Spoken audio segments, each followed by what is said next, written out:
Welcome to your ultimate masterclass on the Parlor Palm. Today, we're taking you from absolute beginner to confident plant expert. Let's dive right into this explainer and look at an absolute classic of the houseplant world. Picture this. You've got a plant that was famously prized in the notoriously dim, incredibly poorly ventilated parlors of the Victorian era. But its true home? The vibrant, humid rainforest floor. That wild, incredible adaptability from a tropical forest to a stuffy living room is exactly what makes it such a resilient, absolute staple for any home today. So, here's our roadmap for this explainer. We're going to meet the palm, cover core care, dial in the environment, go over maintenance, tackle some troubleshooting, and wrap up with a few pro tips. Section 1. Meet the Parlor Palm. Let's officially introduce the star of the show. Scientifically, we are talking about Chamaedorea elegans. It's a remarkably resilient, slow-growing palm native to the rainforests of southern Mexico and Guatemala. Now, understanding its origins, living under the dense, heavy shade of much taller trees, is literally the secret key to unlocking its care requirements. Keep that forest understory in the back of your mind, because it's going to guide everything we do. So why is everyone so obsessed with this plant? Well, beyond its timeless elegance and those really graceful feathery fronds, it's actually an amazing air purifier with a super long lifespan. But here is the absolute game changer. It's 100% non-toxic. It is constantly one of the most highly recommended plants because it is completely safe for your curious cats and dogs. No worries there. Section 2. Core care, covering light and water. Let's establish the absolute foundation of your palm's survival. Remember that rainforest understory we just talked about? Because they evolved down in the shadows, direct sunlight is a strict rule violation.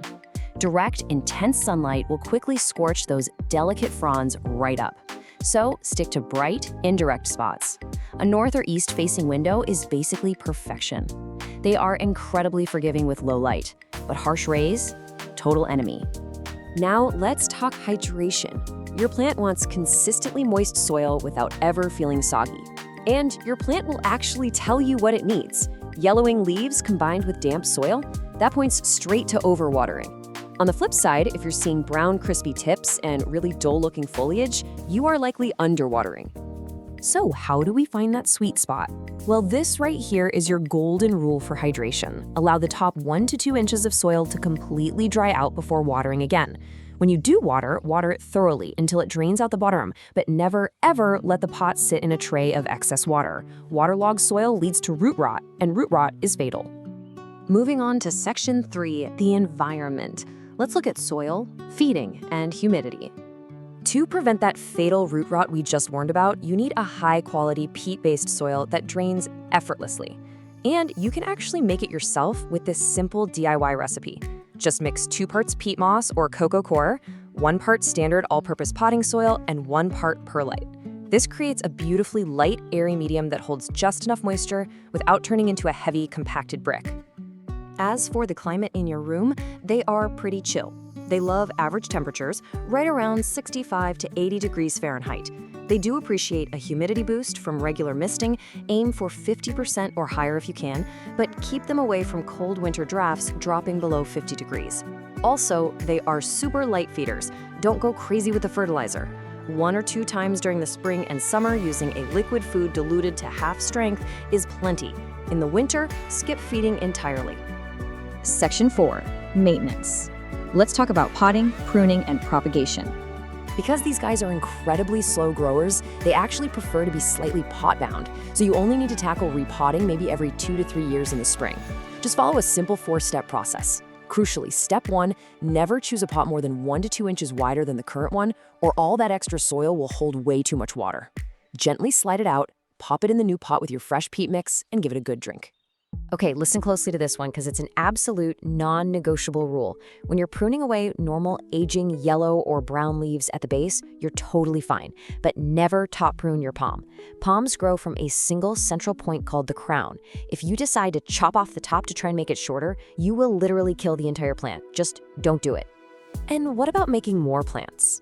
I know it's super tempting to divide those cute clustered clumps in your pot to propagate them, but here's the reality. Their root systems are incredibly delicate. Tearing them apart usually results in losing everything. These beauties are actually propagated commercially from seed, so just enjoy the one you have and leave the multiplying to the professionals. Section 5. Troubleshooting pests and problems. Let's armor you up against common indoor threats. Let's identify the usual suspects. Spider mites are enemy number 1 here. Why? Because they thrive in dry air, and as we know, the palm hates dry air. If you spot fine, silky webbing or little stippled spots on the leaves, you've got spider mites. Also watch out for mealybugs. They look like tiny white cotton masses, or scale insects, which look like little hard brown bumps on the stems. The fix? Wipe down the leaves and treat them with insecticidal soap or neem oil. It works like a charm. But hey, what if there are absolutely no bugs in sight and your plant still looks miserable? Almost all non-pest problems just come down to tweaking your watering or boosting the humidity. Getting brown, crispy edges? It's a cry for more humidity or a sign you need to flush out the salt buildup from your tap water. Yellowing leaves? Back off the watering can. And if you've got no blooms, no worries at all. That's completely normal indoors. And finally, Section 6. Pro tips for palm mastery. Let's quickly review the absolute essentials. If you just keep these 5 core tenets in mind, actively mimicking that moist, shaded rainforest floor, your plant will reward you for years. It's a super simple checklist. Give those fronds a mist every few days, maintain consistent soil moisture without waterlogging it, keep it strictly out of harsh, direct sun, occasionally wipe the leaves down so the plant can actually breathe and photosynthesize, and don't rush to repot. Let those roots stay snug. Fun fact for you, there are actually over 100 species in the Chamaedorea genus, including things like the bamboo and cat palms.